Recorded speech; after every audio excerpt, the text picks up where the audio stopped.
हरे कृष्णा कृष्णा कृष्णा हरे हरे, हरे राम राम राम हरे हरे। स्वागत है कृष्ण पुस्तक के आज के सत्र में।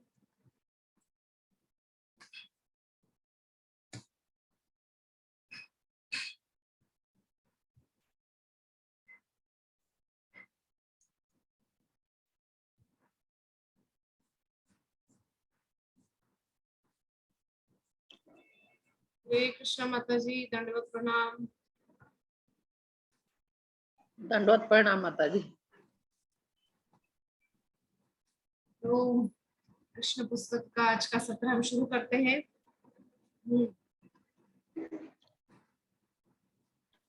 तो हम चर्चा कर रहे थे कि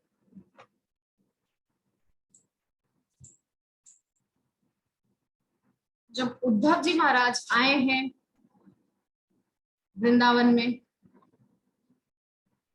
और वहां पर गोपियां और श्रीमती राधा रानी उद्धव जी से एकांत में श्री कृष्ण ने उनके लिए क्या संदेश भेजा है वो एकांत में सुनना चाहती हैं, सबके सामने नहीं सुनना चाहती। तो इस प्रकार से श्रीमती राधा रानी ने जब देखा वहां पर एक काला सा बड़ा सा भंवरा घूमता हुआ बार बार श्रीमती राधा रानी के निकट आ रहा है, उनके चरणों के निकट आ रहा है, श्रीमती राधा रानी ने उस भंवरे को कहा है कि तुम जो हो उस छलिया कृष्ण के दूत बन के आए हो। यद्यपि श्रीमती राधा रानी कहना चाह रही है उद्धव जी को कि उद्धव जी आए हैं दूत बन के, तो संदेश लेकर तो उद्धव जी आए हैं, वो भंवरा तो नहीं आया। लेकिन भंवरे के माध्यम से श्रीमती राधा रानी उद्धव जी को जो है वहां पर उलाहना दे रही है, ताना कस रही है। तो श्रीमती राधा रानी भ्रमर गीत के माध्यम से अपना भाव जो है व्यक्त कर रही है।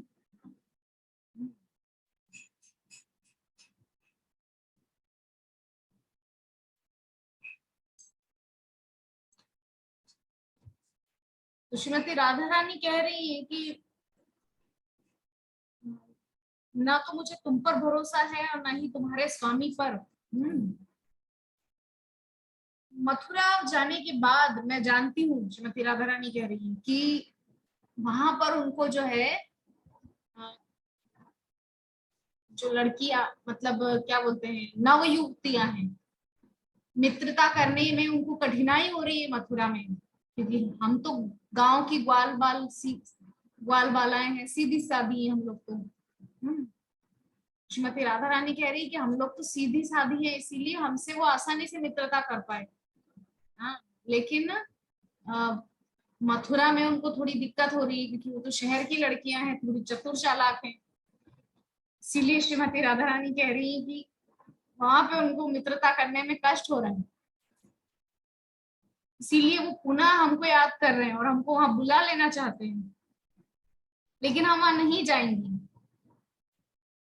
हाँ, श्री कृष्ण तो न केवल वृंदावन मथुरा अपितु पूरे ब्रह्मांड में सभी युवतियों को फुसलाने की योग्यता रखते हैं। उनकी अद्भुत तथा मोहिनी मुस्कान इतनी मनोहारी है और उनकी भ्रू भंगिमा इतनी सुंदर है कि वे स्वर्गलोक, भूलोक अथवा पाताल लोक से किसी भी स्त्री को बुला सकते हैं। भाग्य की सभी देवियों में प्रमुख महालक्ष्मी भी उनकी सेवा करने को लालायित रहती है। ब्रह्मांड की इन सभी युक्तियों के समक्ष हम क्या हैं? हम तो अत्यंत तुच्छ हैं। लेकिन श्रीमती राधा रानी जो है अपने आप को तुच्छ बता रही है, जबकि सब कुछ श्रीमती राधा रानी से आता है। मतलब शक्ति का विस्तार जब होता है सब कुछ श्रीमती राधा रानी से ही आता है ना। जितना भी कहना चाहिए कि जो स्त्री शक्ति है सब कुछ श्रीमती राधा रानी से आया है ना। श्रीमती राधा रानी अपने आप को तुच्छ बता रही है और कह रही है कि उनकी सेवा करने के लिए तो लक्ष्मी भी लालायित रहती है। श्री कृष्ण स्वयं को अत्यंत उदार कहते हैं और महान संतगण उनकी स्तुति करते हैं। चूंकि हम अत्यंत दीन तथा श्री कृष्ण द्वारा उपेक्षित हैं, अतः यदि वे हम पर थोड़ी दया दिखाएंगे तो उनके गुणों का वास्तविक उपयोग हो सकता है। इस प्रकार से उलाहने दे रही हैं कह रही है कि तुम तो अल्प बुद्धि सेवक हो मात्र, तुमको पता नहीं श्री कृष्ण का नेचर कैसा है, उनका स्वभाव कैसा है, तुम नहीं जानते कितने कठोर हैं वो। वो केवल इसी जन्म में कठोर है ऐसा नहीं, पहले भी कठोर ही थे। तो वहां पर उन्होंने, श्रीमती राधा रानी ने किसका वो दिया है उदाहरण, शूर्पणखा। इतने कठोर है कि शूर्पणखा विवाह का प्रस्ताव लेकर गई थी, कोई लड़ाई करने नहीं गई थी, हाँ विवाह करना चाह रही थी, लेकिन विवाह करने गई उसका भी कान नाक काट दिए। इतने कठोर है कन्हैया। इसके अलावा वामन रूप में जब आए तो वहां पे भी राजा बलि को ठग लिया, छल लिया उसको। ऐसा इनका जो है कठोर स्वभाव है। किंतु कठिनाई यही है कि उनके इतने क्रूर एवं कठोर हृदय होने पर भी उनके विषय में वार्ता करना छोड़ पाना हमारे लिए अत्यंत कठिन है। श्रीमती राधा रानी कह रही है कि कन्हैया चाहे कितने भी कठोर हों, कितने भी मतलब पत्थर दिल हो, फिर भी उनके विषय में चर्चा करने से हम अपने आप को रोक नहीं पाते। उनका उनके विषय में वार्तालाप छोड़ने में हम लोग असमर्थ हैं। अपितु महर्षि व संत गण भी उनके विषय में वार्तालाप करने में संलग्न रहते हैं। हम वृंदावन की गोपियां इस श्याम वर्ण किशोर से और मैत्री नहीं करना चाहते, किंतु हमें यह नहीं ज्ञात है कि हम उनकी गतिविधियों के विषय में वार्तालाप करना और स्मरण करना किस प्रकार से। तो यहाँ पर श्रीमती राधा रानी जो कह रही है कि हम उनके स्वभाव से अच्छे से परिचित हैं कि वो कितने कठोर हैं, हाँ? फिर भी हम उनके विषय में चर्चा करती रहती दिन भर। सारी गोपियां मिलके जब समय मिलता है बस यही सब बातें करती रहती हैं। श्याम सुंदर देखो, याद है एक दिन वहां ऐसे किए थे, हाँ देखो मेरे भी एक दिन मेरे घर आए थे तो सारी मटकी फोड़ दी थी और मैं बोलती रही कि मत करो ऐसा, मेरी सासू माँ बहुत चिल्लाएगी, लेकिन फिर भी नहीं सुनते, बहुत ढीठ है। तो इस प्रकार से कृष्ण की चर्चाएं गोपियां करती रहती थी और बंद ही नहीं, उनके मतलब विरह में है, कृष्ण के प्रति नाराज है, गुस्सा है उनके अंदर कि हमको छोड़ के क्यों चले गए, लेकिन फिर भी कृष्ण की ही चर्चा करनी है। इस प्रकार से तो आगे कह रहे हैं कि चूंकि श्री कृष्ण अद्वय परम है, अतः उनका तथाकथित निर्दय चरित्र भी उतना ही आस्वादनीय है जितना कि उनका दयालु चरित्र है। उदाहरण के लिए कृष्ण ने असुरों को मारा, तो कृष्ण ने असुरों को मारा तो ये उनकी उदारता है या निर्दयता है? एक पक्ष से अगर सोचा जाए तो निर्दयता है, क्यों मारा, लेकिन उनकी वो निर्दयता भी उनके लिए यानी असुरों के लिए तो फायदेमंद है। उनको परम धाम की प्राप्ति हो गई, वैकुंठ मिल गया भगवान की कृपा से, भगवान के हाथ से मरने से, हाँ। तो यहाँ पर इसमें मृत्युलोक में एक कहावत है कि पुलिस की दोस्ती और दुश्मनी दोनों बुरी, मतलब पुलिस वालों से ना तो दोस्ती रखो ना दुश्मनी रखो, है ना। ऐसी कहावत हम मतलब चलती है समाज में, सुनने में आता है। तो इसी प्रकार से इसका बिल्कुल विपरीत है कृष्ण के साथ। कृष्ण से आप चाहे मित्रता रखो चाहे शत्रुता रखो, फायदे में ही रहोगे, नुकसान कहीं नहीं है, है? अगर नुकसान होता तो क्या पूतना को भगवान अपनी माता की गति देते, जो माता की गति बाद में मिलनी थी यशोदा मैया देव की मैया को, पूतना को पहले ही मिल गई, बहुत पहले। तो ये भगवान की जो उदारता है, दयालुता है, उसका मतलब प्रमाण है, ये उसका सर्टिफिकेट है।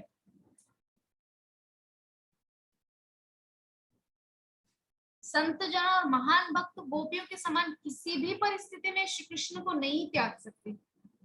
श्रील प्रभुपाद कितना कष्ट करके 70 वर्ष की आयु में अमेरिका गए। अच्छा, हमारे साथ हमारे नंद किशोरी माता जी। नंद किशोरी माता जी, आप एक बार विचार करके बताइए कि क्या आप इस उम्र में अकेले अमेरिका जा सकते हैं? बोलिए, नहीं जा सकते, बिल्कुल नहीं माताजी, हाँ, नहीं जा सकते, संभव ही नहीं है। नहीं संभव। और प्रभुपाद 70 वर्ष की आयु में अकेले अमेरिका गए, कोई है नहीं वहां पे, कहने को नहीं किसके घर जाकर रहे, किसके घर रात गुजारे। ये अवस्था श्रील प्रभुपाद ने 1 वर्ष, शुरुआत का 1 वर्ष बहुत मुश्किल से वहां पर गुजारा। तो कहने का मतलब ये है कि जो शुद्ध भक्त होते हैं ना, उनके हृदय से कृष्ण कभी जाते ही नहीं है, सब समय हृदय में ही रहते हैं। तो श्रील प्रभुपाद भले ही भयंकर कष्टों को झेल रहे थे, पहले तो बड़ी मुश्किल से वो कौन सी एक माता जी थी, मोरारजी,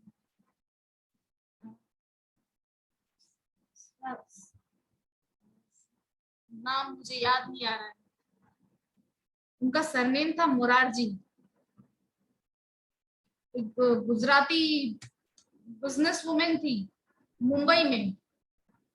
तो वो माता जी प्रभुपाद का बहुत सम्मान करते थे, तो श्रील प्रभुपाद ने उनसे बहुत विनती की। अभयचरण सीरियल में हम लोगों ने देखा ही था पिछले साल कि किस प्रकार से श्रील प्रभुपाद ने विनती की उनसे हाथ जोड़ करके कि आप मुझे कृपा करके अमेरिका जाने दीजिए। लेकिन वो माता जी बोलती है कि आपको मैं कैसे जाने दूं, इतनी भयंकर ठंड है वहां पर, आपके पास ना तो ठीक से कपड़े हैं, ना आपका कोई रहने का वहां पर ठिकाना, ना कोई खाने पीने का बंदोबस्त, आप क्या करेंगे वहां पर अकेले जाकर के। लेकिन फिर भी श्रील प्रभुपाद के अंदर हृदय में बैठे कृष्ण उनको प्रेरणा देते थे कि नहीं, जाना ही है, चाहे जो हो जाए, मैं सब व्यवस्था वहां पर लगा दूंगा। जी माता जी, हाँ, अभय चरण सीरियल सीरियल में देखा गया था। देखे थे ना। हाँ, तो जी श्रील प्रभुपाद ने हार नहीं मानी, क्योंकि उनके हृदय में कृष्ण विराजमान है, नित्य श्री कृष्ण विराजमान है। भयंकर कष्टों को झेलने के बावजूद भी, हरे कृष्णा माता जी, हरे कृष्णा। तो कष्टों को झेलने के बावजूद भी श्रील प्रभुपाद किसी भी तरह अमेरिका गए।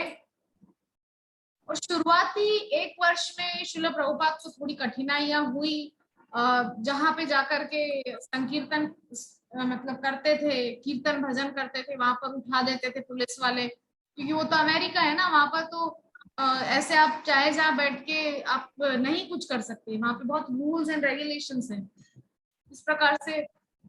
लेकिन जब देखा अमेरिकी सरकार ने कि श्रील प्रभुपाद की वजह से वो जो हिप्पीज हैं, जिन्होंने देश की हालत खराब कर दी थी, मतलब अमेरिका के नाम पर कलंक थे वो हिप्पीज, जो सड़कों पे पड़े रहते थे, एलएसडी गांजा चरस फूकते रहते थे, लड़कीबाजी करते थे, अवैध संग करते थे, नहाते नहीं थे 10-10 दिनों तक, ऐसे ही गंदे से पड़े रहते थे, बड़े बड़े बाल करके जंगलियों की तरह। जो अमेरिकी सरकार ने देखा कि श्रील प्रभुपाद की कृपा से ये बिगड़ी हुई अमेरिकी मतलब जो युवा है, अमेरिका का जो युवा वर्ग है बिगड़ा हुआ, वो श्रील प्रभुपाद की कृपा से धीरे धीरे सुधरने लगा। तो अमेरिकी सरकार ने भी धीरे धीरे श्रील प्रभुपाद को समर्थन देना शुरू किया, और इस प्रकार से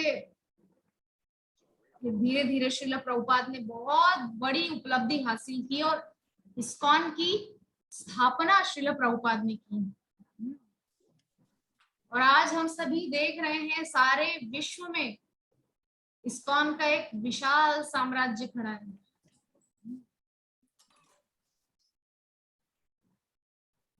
मेरे को नहीं लगता कि दुनिया के कोई ज्यादा देश होंगे ऐसे जहां पर इस्कॉन नहीं है। मतलब आई थिंक 90% कंट्रीज में दुनिया की इस्कॉन है, कुछ एक देशों को छोड़ दिया जाए, पाकिस्तान तक में है इस्कॉन टेम्पल। तो इस प्रकार से तो कहने का जो तात्पर्य यहाँ पर लिखा हुआ है कि श्री कृष्ण के जो शुद्ध भक्त है ना, श्री कृष्ण को कभी त्यागते नहीं, चाहे कैसी भी परिस्थिति हो, त्याग नहीं सकते। अतः भगवान श्री चैतन्य महाप्रभु ने स्तुति की, श्री कृष्ण आप प्रत्येक दृष्टि से मुक्त एवं स्वतंत्र हैं। आप या तो मेरा आलिंगन करें अथवा मुझे अपने चरणों के नीचे कुचल दे, जैसी आपकी रुचि हो वैसा आप करें। अथवा मुझे पूरे जीवन भर आपने दर्शन न देकर आप मेरा हृदय भग्न कर सकते हैं, किंतु आप ही मेरे प्रेम के केंद्र हैं। श्री चैतन्य महाप्रभु राधा रानी का भाव लेकर बोल रहे हैं, क्योंकि श्रीमन महाप्रभु क्या भाव लेकर आए थे? श्रीमती राधा रानी का भाव अपने अंदर लेकर आए थे। जो कांति है उनकी रूप, उनका जो दिव्य कांति है वो श्रीमती राधा रानी का है, भाव श्रीमती राधा रानी का है। आए हैं श्री कृष्ण, श्री कृष्ण आए हैं राधा रानी का रूप और स्वरूप लेकर। ठीक है, तो इस प्रकार से हम समझ गए। तो महाप्रभु कह रहे हैं प्रेमोन्माद में आकर, क्या कह रहे हैं कि हे मेरे प्यारे श्याम सुंदर, हे मेरे कृष्ण, आप या तो मेरा आलिंगन कर लें या अपने चरणों के नीचे मुझे कुचल दें। आपको जैसा अच्छा लगे आप कीजिए, क्योंकि आप मेरे स्वामी हैं। ये होना चाहिए शुद्ध भक्त का भाव। अपनी इच्छा नहीं बोलना, मेरे लिए ऐसा कर दो, मेरे लिए वैसा कर दो, मुझे ये दे दो, मुझे वो दे दो, नहीं। शुद्ध भक्त जो होता है ना, वो भगवान के हिसाब से चलता है। ठीक है, अपने हिसाब से भगवान को नहीं चलाता। उसी प्रकार से एक दिन हमारे विभा माता जी बता रहे थे कि कुछ गुरु ऐसे होते हैं जो पूछते हैं शिष्य से, आप ये सब खाना चाहते हैं, ठीक है, आप फलाने देवी देवता की दीक्षा ले लो, आप उनका मंत्र ले लो, आप फलाने देवी जी का मंत्र ले लो, आप फलाने देवता जी का मंत्र ले लो। मतलब शिष्य के आगे नाच रहा है जैसे गुरु, ये अवस्था है। हाँ,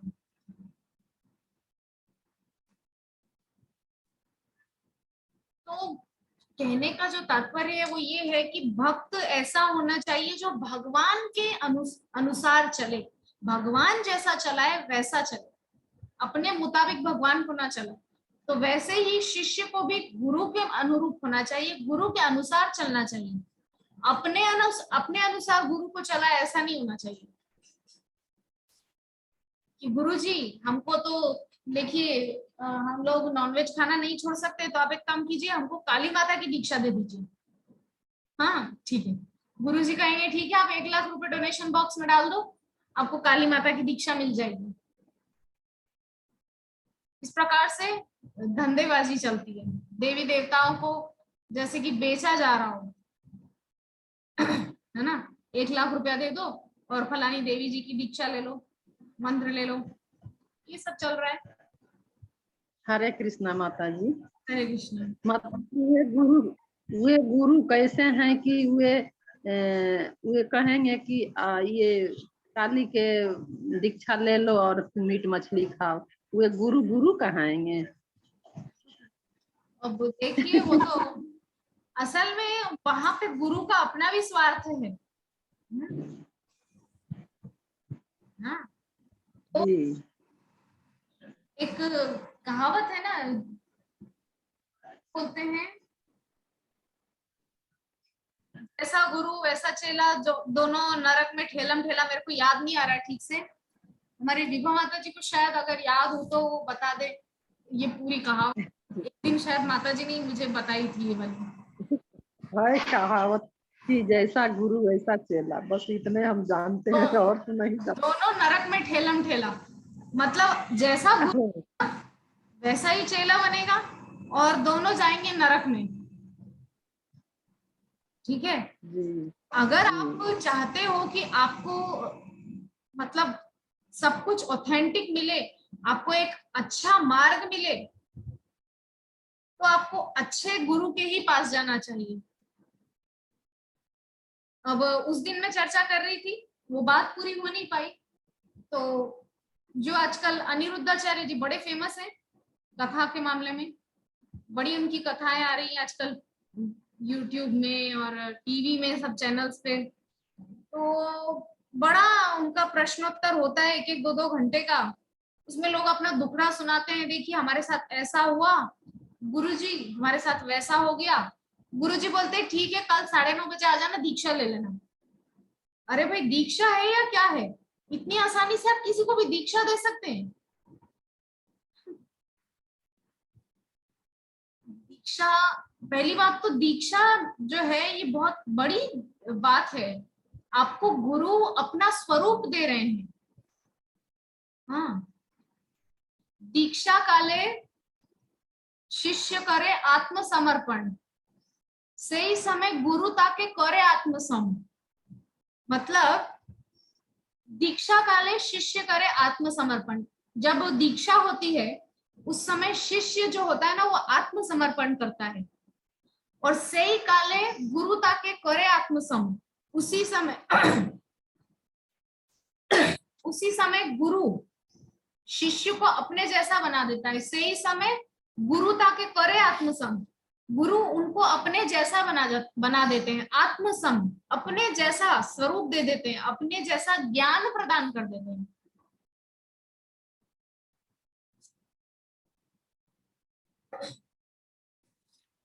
तो गुरु ऐसा हो जो दीक्षा काल में आपको अपने जैसा बना दे। जैसा बना देना मतलब ऐसा नहीं कि आपको माथे पे हाथ रख दिया, आप गुरु जी के समान गुरु बन गए, आप भी अब अगले दिन से दीक्षा देने लग जाएंगे। नहीं, गुरु अपने पास जितना भी ज्ञान है जो उनको गुरु परंपरा से मिला है, वो सारा ज्ञान आपको दे देंगे। वो सारा ज्ञान, वो सारा कृष्ण प्रेम, वो सारी भक्ति, वो सारी तपस्या आपको मिल जाएगी। ये है दीक्षा का असली अर्थ। ऐसे नहीं कि सुबह उठ के आ जाना, नहा धो के तैयार होके नए कपड़े पहन के दीक्षा मिल जाएगी। ऐसा लग रहा है कि क्या बोलते हैं वो, किसी को बुलाते हैं ना कि आ जाना कल हमारे घर में प्रसादम पाने के लिए। दीक्षा, दीक्षा कोई बहुत छोटी बात नहीं है, बहुत बड़ा सब्जेक्ट है दीक्षा। उस दिन भी मैं चर्चा कर रही थी, जो मुंबई में जो चौपाटी इस्कॉन है, श्री राधा गोपीनाथ जी का टेम्पल, वो हमारे श्री श्रीमद राधानाथ महाराज के अंडर में है, राधानाथ स्वामी महाराज के अंडर में। तो राधानाथ स्वामी महाराज का इतना स्ट्रिक्ट रूल्स एंड रेगुलेशंस है, आप 10-10 साल वेटिंग में रहोगे, आपका नंबर नहीं आएगा दीक्षा में। बहुत सख्त नियम है राधानाथ स्वामी महाराज के। इतनी आसानी से किसी को दीक्षा नहीं मिलती। लेकिन आजकल चल रहा है मार्केट में, दीक्षा ले लो, दीक्षा ले लो। दीक्षा जैसे करने वाला निकला है, दीक्षा ले लो भाई। तो ठीक है, श्रीमती राधा रानी ने आगे कहा कि मेरे विचार में किसी को श्री कृष्ण के विषय में नहीं सुनना चाहिए। लीजिए, श्रीमती राधा रानी ने कह दिया कि श्रीमती राधा रानी कह रही है कि किसी को श्री कृष्ण के विषय में सुनना ही नहीं चाहिए। क्यों नहीं सुनना चाहिए? क्योंकि एक बार सुनेगा तो फंसेगा। आप लोग सुने, आप फंस गए ना, अब आप लोग श्री कृष्ण से दूर नहीं जा सकते। अब एक दिन अगर आप लोग जप ना करें तो कैसा बेकार लगता है। हमारे तो हमेशा 20 से ऊपर ही करते हैं माला, 20 से नीचे तो उनका आंकड़ा जाता ही नहीं है। तो इस प्रकार से देखिए, ये है कि कृष्ण के विषय, क्योंकि कृष्ण त्रिभंगी है ना। आपने देखा है कृष्ण 3 जगह से टेढ़े हैं, 3 जगह से टेढ़े, और हमारा जो हृदय है वो इतना सकड़ा सा है, इतना सकड़ा सा। अब उसमें श्री कृष्ण जाते नहीं एक तो बड़ी आसानी से, और बड़ी मुश्किल से दबा दबा के किसी प्रकार से उनको घुसाया जाता है हृदय में। बहुत सारी श्रीमद् भागवतम सुनी जाती है, बहुत बार कथा सुनते हैं, बहुत बार भगवत गीता पढ़ते हैं, बहुत बार हरिनाम जपते हैं, तब कहीं जाकर के श्री कृष्ण बड़ी मुश्किल से अंदर घुसता है। और जब घुस जाता है तो फिर निकलता नहीं है, क्योंकि टेढ़ा मेढ़ा है ना, 3 जगह श्री कृष्ण। तो फिर एक बार जब घुस गए तो फिर निकलते नहीं। तो इसीलिए श्रीमती राधा रानी पहले से सबको सचेत कर रही है कि श्री कृष्ण के विषय में सुनना ही मत, क्योंकि सुनोगे तो श्री कृष्ण हृदय में आ जाएंगे और आने के बाद फिर निकलेंगे नहीं, फिर आप लोगों को दिक्कत होगी उनके बिना। तो क्योंकि जैसे कृष्ण की लीलामृत की एक बूंद भी कान में पड़ती है, वैसे ही व्यक्ति तत्काल राग और द्वेष स्तर से ऊपर उठ जाता है। कह रही है, गोपी गीत का भी एक श्लोक है कि तव कथामृतम तप्त जीवनम कवि विरीडितम कल्मशापहम श्रवण मंगलम श्रीमदाततम भुवि गृणन्ति ते भूरिदा जन। गोपी गीत का 9वां श्लोक है। हाँ। क्या कह रही है गोपियां गोपी गीत में कि तव कथामृतम तप्त जीवनम, आपकी जो कथा है ना वो अमृत के समान है, अमृत के समान। तव कथामृतम तप्त जीवनम, हम लोग जो जल रहे हैं, त्रिताप में जल रहे हैं। हाँ, दैहिक, दैविक, भौतिक 3 प्रकार के ताप होते हैं ना। इन तीनों प्रकार के तापों में प्रत्येक मनुष्य जल रहा है, और आपकी जो कथा है ये अमृत के समान शीतलता प्रदान करने वाली है। कवि भी रीडितम कल्मशापहम, बड़े बड़े ज्ञानी मुनि तपस्वी आपकी कथा को सुनते हैं, गाते हैं, श्रवण करते हैं। कल्मशापहम, कल्मशों को समाप्त करने वाली है। क्या कह रहे हैं यहाँ पर श्रीमती राधा रानी कि जैसे ही श्री कृष्ण की लीलामृत की एक बूंद भी कान में पड़ती है, वैसे ही व्यक्ति तत्काल राग और द्वेष के द्वंद्व स्तर से ऊपर उठ जाता है। और वही बात गोपी गीत में गोपियां कह रही हैं कि कल्मशापहम, आपकी कथा ऐसी है उससे कल्मशों का नाश हो जाता है। श्रवण मंगलम श्रीमदाततम भुवि गृणन्ति ते भूरिदा जनम। गोपियां कह रही हैं कि श्रवण मंगलम, सुनने से मंगल होता है, श्रीमदाततम, आपकी जो एक कथा है, भुवि गृणन्ति ते भूरिदा जनम। तो गोपियां कह रही हैं कि धन्य है वो लोग, कन्हैया से कृष्ण से बोल रही है कि धन्य है वो लोग जो आपकी कथा का गान करते हैं, आपकी कथा का दान करते हैं लोगों को। गोपियां कह रही हैं कि इस दुनिया में सबसे बड़े दानी वो हैं जो आपकी कथा का दान करते हैं। क्यों कथा का दान करने वाले सबसे बड़े हैं और सबसे बड़े दानी बताया उनको? मान लीजिए कोई व्यक्ति बहुत ही ज्यादा गरीब है, आप उसको 1 लाख रुपया दे देंगे तो उसके लिए वो 1 लाख रुपया कितने दिनों तक काम आएगा? कुछ समय के लिए। लेकिन आप उसको हरि कथा का दान देंगे तो उसका ये जन्म और आने वाले कई कई जन्म सुधर जाएंगे, या यूं कहें वो जन्म मृत्यु के चक्र से ऊपर उठ के हमेशा के लिए मुक्ति को प्राप्त कर जाएगा। ऐसी आपकी कथा है, श्रीमत गोपियां कह रही हैं। इसका परिणाम यह होता है कि व्यक्ति भौतिक आसक्ति के संदूषण से पूर्ण रूपेण मुक्त हो जाता है और इस भौतिक जगत, परिवार, ग्रह, पत्नी, संतान आदि उन सभी वस्तुओं का मोह त्याग देता है जो भौतिक रूप से सभी मानव को प्रिय होती हैं। अच्छा, परीक्षित जी महाराज का उदाहरण हम लें तो श्रीमद् भागवतम सुनने के लालच में कितनी आसानी से उन्होंने सब कुछ त्याग दिया। कितनी आसानी से। परीक्षित जी महाराज को जरा भी देर नहीं लगी। जैसे ही शाप लगा, शाप लगने के कुछ ही देर बाद वो तुरंत सब कुछ छोड़ छाड़ के निकल लिए, बिल्कुल परवाह नहीं की। यहाँ पर लिखा है कथा सुनने का परिणाम क्या होता है, या कथा सुनने की इच्छा जिनके अंदर जागृत होती है उनके लिए वो कैसे होते हैं, मतलब उनकी क्या स्थिति होती है। उनके अंदर भौतिक जगत, परिवार, गृह, पत्नी, संतान, सबकी इच्छाएं समाप्त हो जाती है, सब छूट जाते हैं। इसीलिए तो परीक्षित जी महाराज सब कुछ छोड़ के आसानी से निकल गए। भौतिक उपलब्धियों से रहित होकर वह अपने संबंधियों को भी दुखी करता है और स्वयं भी दुखी होता है। फिर वह मानव रूप में अथवा अन्य किसी भी योनि में, चाहे वह पक्षी योनि में हो, साधु बनकर श्री कृष्ण की खोज में भटकता रहता है। श्री कृष्ण को उनके नाम, उनके गुण, उनके रूप, उनकी लीलाओं, उनकी साज सामग्री और उनके संगी साथियों को तथ्य रूप से समझना अत्यंत कठिन है। तो श्रीमती राधा रानी इस प्रकार से श्री कृष्ण के विषय में चर्चा कर रही है। श्रीमती राधा रानी ने श्री कृष्ण के श्याम वर्ण दूत से आगे कहा। तो यहाँ पे श्याम वर्ण दूत दो लोगों के लिए है। एक तो जो भवरा वहां पर आया है उसके लिए, और एक उद्धव जी के लिए।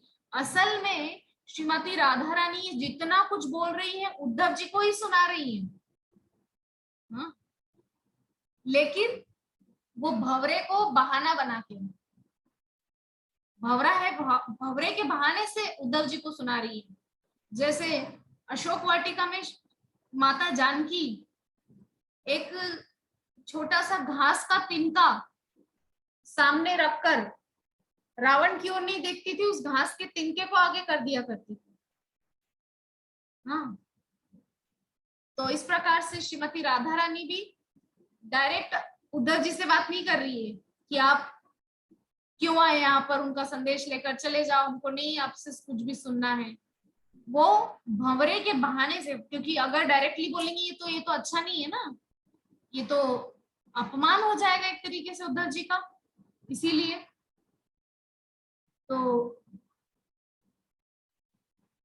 कृपया आप श्री कृष्ण के विषय में और बातें ना करो, किसी और विषय में बातें करना श्रेष्ठ होगा।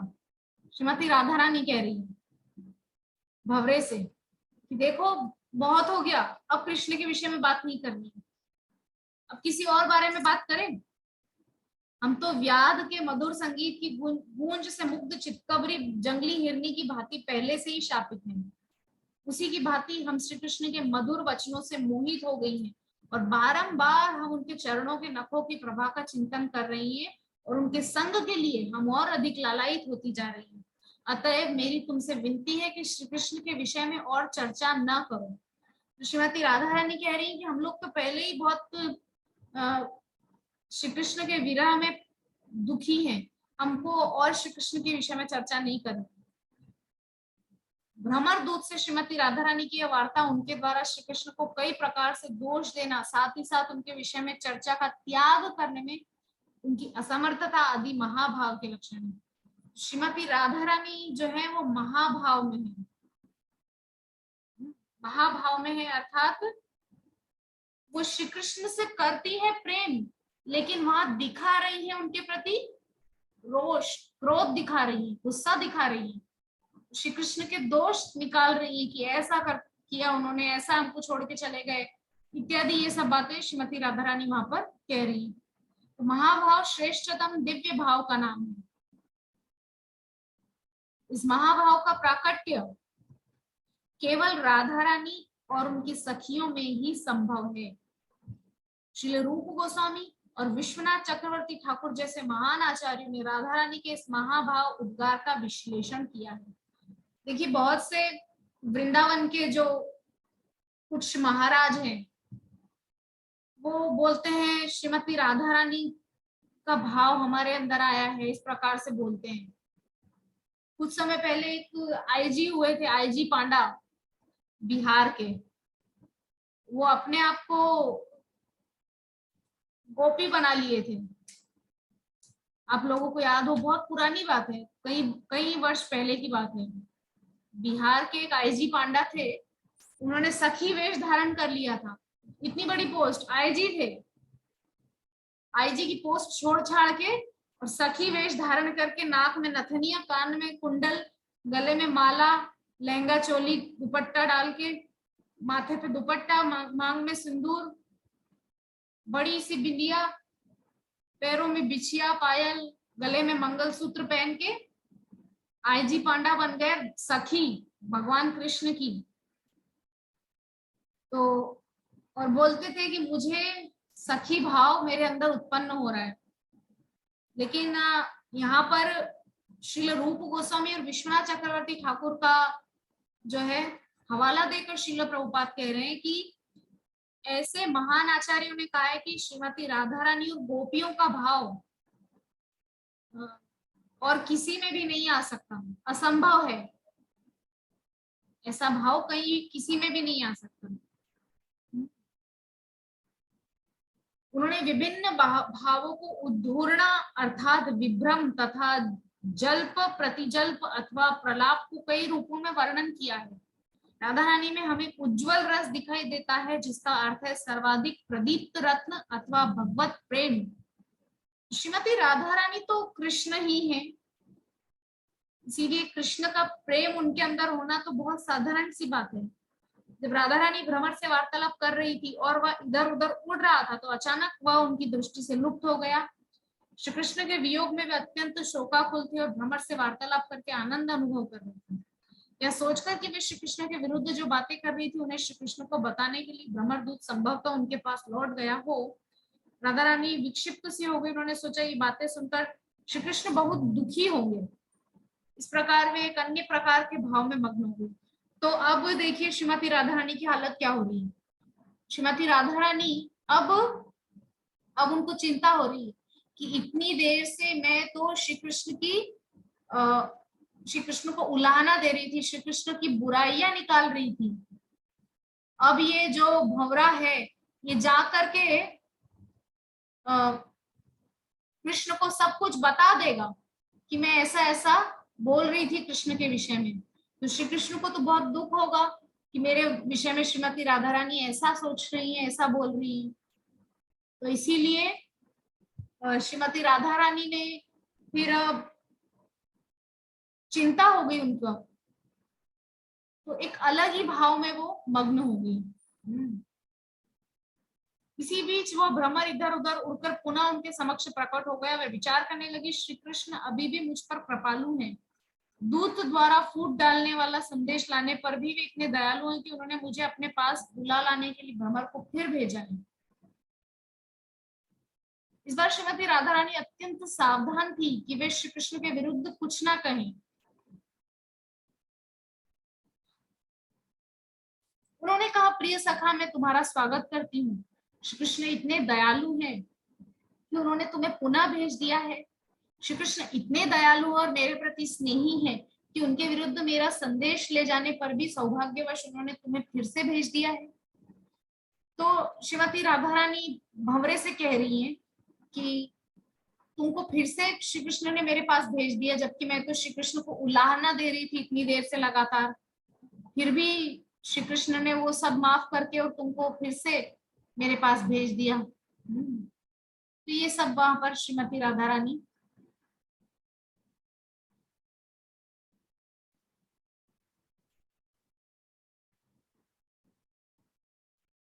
अतः तुम मुझे क्या कह रही है श्रीमती राधा रानी, श्री कृष्ण यहाँ आने में असमर्थ हैं, अतः तुम मुझे उनके समीप ले जाने के लिए आए हो। वे मथुरा में नवीन सखियों से घिरे हुए हैं, किंतु तुम तो एक छोटे से प्राणी हो, तुम मुझे कैसे ले जा सकते हो? जब श्री कृष्ण लक्ष्मी जी को हृदय से लगाए हुए उनके साथ शयन कर रहे होंगे, तब तुम उनसे मेरी भेंट कराने में मेरी सहायता किस प्रकार कर सकोगे? श्रीमती राधा रानी यहाँ पर लक्ष्मी जी के बारे में कह रही कि उनके साथ रहेंगे जब कृष्ण, तो मुझसे कैसे मिलेंगे?